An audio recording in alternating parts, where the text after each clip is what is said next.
and give the call to member for Richmond. Thank you, Deputy Speaker. And I too rise to speak on the motion by the member for Bowman and to strongly condemn the Liberal Nationals for their many and continued failures in the NDIS. When the NDIS is working well for people, it's changing lives. But for far too many people, it's just not working at all.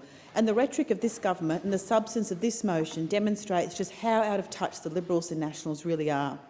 Whilst for many the rollout is meeting their needs and working effectively, there is still substantial work required to urgently address delays and inadequacies in the NDIS operations and rollout.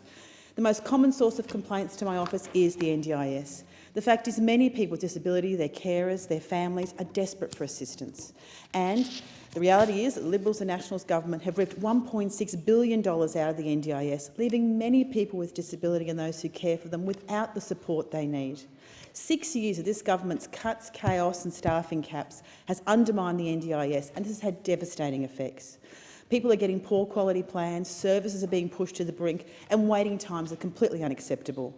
The deliberate underfunding of the NDIS to prop up the budget bottom line is at the expense of Australians with a disability and their families and carers, and this has real-life consequences. The effect of this underspend is that, on average, NDIS participants are now $20,000 worse off, with over 77,000 people missing out on the NDIS this year alone. The government has capped NDIS staff and starved the NDIS of money. In my electorate of Richmond is the case of 10-year-old Josephine. This is just one distressing example of the real-life consequences of a scheme that is not working for people that need it most. Josephine has a rare condition called giant axonal neuropathy. This neurodegenerative disease progressively causes paralysis, and Josephine needs an electric wheelchair to attend school and participate in other activities. I'm advised that Josephine met the NDIS access requirements in 2016, and her plan approved the purchase of an electric wheelchair, beach wheelchair, specialised foam bench, electric bed, walker, a bilateral supportive lounge chair and other essential therapies, including hydrotherapy. Despite the NDIS approving this vital equipment and prescribed essential therapies by qualified medical professionals over 3 years ago, Josephine is yet to receive the disability support she desperately needs.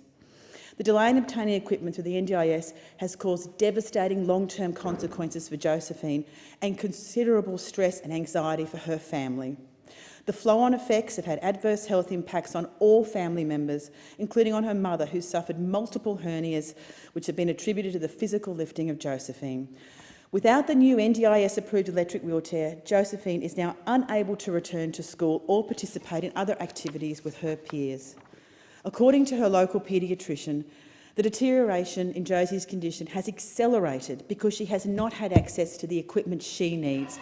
And, Deputy Speaker, I have made urgent representations to the Minister, and again I call upon him to act on this matter urgently and fix it. Another local constituent, Tim, who suffers from incomplete quadriplegia and often uses a wheelchair, was told he wasn't disabled enough to access the NDIS. He recounted his NDIS experience as destabilising, disappointing and damaging to his physical and mental health and general well-being. How could anyone with a disability have faith or confidence in the NDIS when it requires people to justify their disability and then repeatedly reprove their disability through lengthy and delayed reviews? The fact is the NDIS is in crisis under this government. And, Deputy Speaker, earlier this year I co-hosted an NDIS forum in my electorate with Senator Keneally to hear from local clients and providers about their NDIS experiences. Overwhelmingly, the feedback I received from locals is that the administrative barriers and delays continue to act as one of the greatest hurdles in accessing the benefits and aims of the scheme. Some of that feedback included unacceptable delays to having plans finalised and services delivered, unacceptable delays in plan reviews, with some clients waiting over 12 months for their actual reviews, and also inconsistencies in assessments from one year to the next. So, look, unlike the Liberals and Nationals, Labor will always support people with disability and their families. We designed and built the NDIS, and we understand how important it is that it is actually working properly. So I'm urging the government, on behalf of the people in my electorate and indeed right across Australia, I'm urging the government to provide that adequate funding and adequate resources for the NDIS. It's desperately needed. The fact is the NDIS must be successful. It must work properly to be able to effectively provide the support, the care and especially the dignity that people in our communities need and deserve.